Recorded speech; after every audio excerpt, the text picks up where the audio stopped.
2026 സംഘടിപ്പിക്കാനിരിക്കുന്ന Eurovision ഗാന മത്സരത്തിൽ Israel പങ്കെടുത്താൽ പരിപാടിയിൽ നിന്നും വിട്ടുനിൽക്കുമെന്ന് പ്രഖ്യാപിച്ചിരിക്കുകയാണ് സ്പാനിഷ് ബ്രോഡ്കാസ്റ്റർ RTVE. ഗാസയിലെ മനുഷ്യർക്കെതിരായ വംശഹത്യക്കെതിരെ ആഗോളതലത്തിൽ പ്രതിഷേധമുയരുന്ന സാഹചര്യത്തിലും സ്പെയിനും ഇസ്രയേലും തമ്മിലുള്ള നയതന്ത്ര ബന്ധം വഷളായ സാഹചര്യത്തിലുമാണ് സ്പെയിനിന്റെ ഈ പുതിയ തീരുമാനം. മാഡ്രിഡിൽ നടന്ന ബോർഡ് യോഗത്തിലാണ് സ്പാനിഷ് പബ്ലിക് ബ്രോഡ്കാസ്റ്റർ RTVE ഈ തീരുമാനം എടുത്തത്. അയർലൻഡ്, സ്ലോവേനിയ എന്നീ രാജ്യങ്ങളും ഇതേ നിലപാട് സ്വീകരിച്ചിരുന്നു. സ്പെയിൻ കൂടി ഈ പട്ടികയിൽ ഉൾപ്പെട്ടതോടെ ഇസ്രയേലിനും മത്സരം സംഘടിപ്പിക്കുന്ന യൂറോപ്യൻ ബ്രോഡ്കാസ്റ്റിംഗ് യൂണിയനും സമ്മർദ്ദം ഇപ്പോൾ ഏറുകയാണ്. ഏകദേശം 160 ലക്ഷത്തോളം പേർ കാണുന്ന പരിപാടിയാണ് യൂറോവിഷൻ. ലോകത്തിലെ ഏറ്റവും വലിയ സംഗീത മത്സരങ്ങളിൽ നിന്നും ഇസ്രയേലിനെ ഒഴിവാക്കണമെന്ന ആവശ്യം ഉയരുന്നുണ്ട്. യൂറോവിഷൻ ഇസ്രയേലിനെ ഉൾപ്പെടുത്താതിരിക്കാൻ സ്പെയിൻ സാധ്യമായതെല്ലാം ചെയ്യണമെന്നും നമ്മുടെ രാജ്യം അതിനനുസരിച്ച് പ്രവർത്തിക്കണമെന്നും സ്പെയിൻ സാംസ്കാരിക മന്ത്രി ഏണസ്റ്റ് ഉർത്താസുൻ സോഷ്യൽ മീഡിയ പ്ലാറ്റ്ഫോമിൽ പറഞ്ഞിരുന്നു.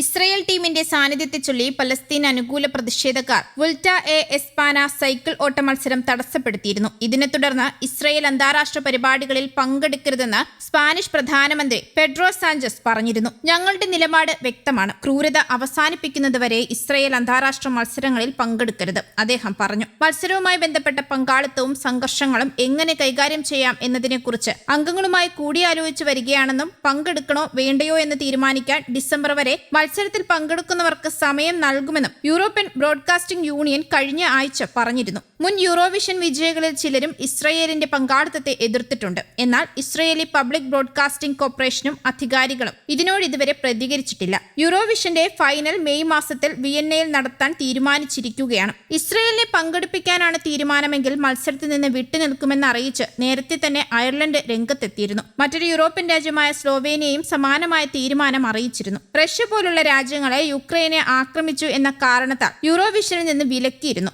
ഗാസയ്ക്ക് മേൽ 2 വർഷമായി ആക്രമണം നടത്തിയതിനു ശേഷവും ഇസ്രയേലിന് സമാനമായ വിലക്ക് നൽകാത്തത് യൂറോപ്പിൽ വ്യാപക പ്രതിഷേധത്തിന് ഇടയാക്കിയിരുന്നു. അതേസമയം ഗാസയിൽ ഇസ്രയേലിന്റെ കരയാക്രമണം ആരംഭിച്ചതിന് പിന്നാലെ ബോംബ് വർഷം തുടരുകയാണ്. 100-ലേറെ പേർ കൊല്ലപ്പെട്ടു, അതിലേറെ പേർക്ക് പരിക്കേറ്റിട്ടുണ്ട്. ആക്രമണത്തിന് പിന്നാലെ ഗാസ പട്ടണത്തിൽ നിന്ന് പകുതിയോളം പേർ പലായനം ചെയ്തതായി പ്രാദേശിക മാധ്യമങ്ങൾ റിപ്പോർട്ട് ചെയ്തു. ഇപ്പോഴും നിരവധി ഇസ്രയേലി ടാങ്കുകളും കവചിത വാഹനങ്ങളും ഗാസ പട്ടണത്തെ ലക്ഷ്യമാക്കി നീങ്ങുകയാണ്. 3ാമത് ഡിവിഷൻ കൂടി ഉടൻ ഗാസയിലേക്ക് എത്തുമെന്നാണ് ഇസ്രയേൽ സൈന്യം അറിയിച്ചിരിക്കുന്നത്. ചൊവ്വാഴ്ച മുതൽ കുറഞ്ഞത് 20ഓളം വീടുകളും പാർപ്പിട സമുച്ചയങ്ങളും മോസ്കും ഇസ്രയേൽ സൈന്യം തകർത്തതായാണ് റിപ്പോർട്ട്. 2 വർഷത്തെ യുദ്ധത്തിനിടെ ഏറ്റവും കഠിനമായ ആക്രമണങ്ങൾക്കാണ് ഇസ്രയേലി സൈന്യം ഗാസ നഗരത്തെ ഇപ്പോൾ വിധേയമാക്കിയത്. ഇതോടെ ഒരിക്കലും തിരിച്ചുവരാൻ കഴിഞ്ഞേക്കില്ലെന്ന ഭയത്തിൽ ആയിരക്കണക്കിന് ഗാസക്കാർ ബോംബുകൾക്കും വെടിയുണ്ടകൾക്കും നടുവിലൂടെ പലായനം ചെയ്യുകയാണ്. ഐക്യരാഷ്ട്രസഭയുടെ തലവൻ ഈ ആക്രമണത്തെ ഭയാനകമെന്നാണ് വിശേഷിപ്പിച്ചത്. തകർന്ന നഗരത്തിൽ നിന്ന് കറുത്ത പുക ഉയരുന്ന പശ്ചാത്തലത്തിൽ വീട്ടുപകരണങ്ങൾ കയറ്റിയ വാനുകളും കഴുതവണ്ടികളും തങ്ങളുടെ അവസാന സമ്പാദ്യവും ചുമന്ന് കാൽനടയായി പോകുന്ന ആളുകളും തീരദേശമായ അൽ റഷീദ് സ്ട്രീറ്റിലൂടെ നീങ്ങുകയാണ്. ഗാസ കത്തുകയാണ് എന്ന് ഇസ്രയേൽ പ്രതിരോധ മന്ത്രി ഇസ്രയേൽ കാറ്റ്സ് എക്സിൽ കുറിച്ചു. News desk Kerala Kaumudi.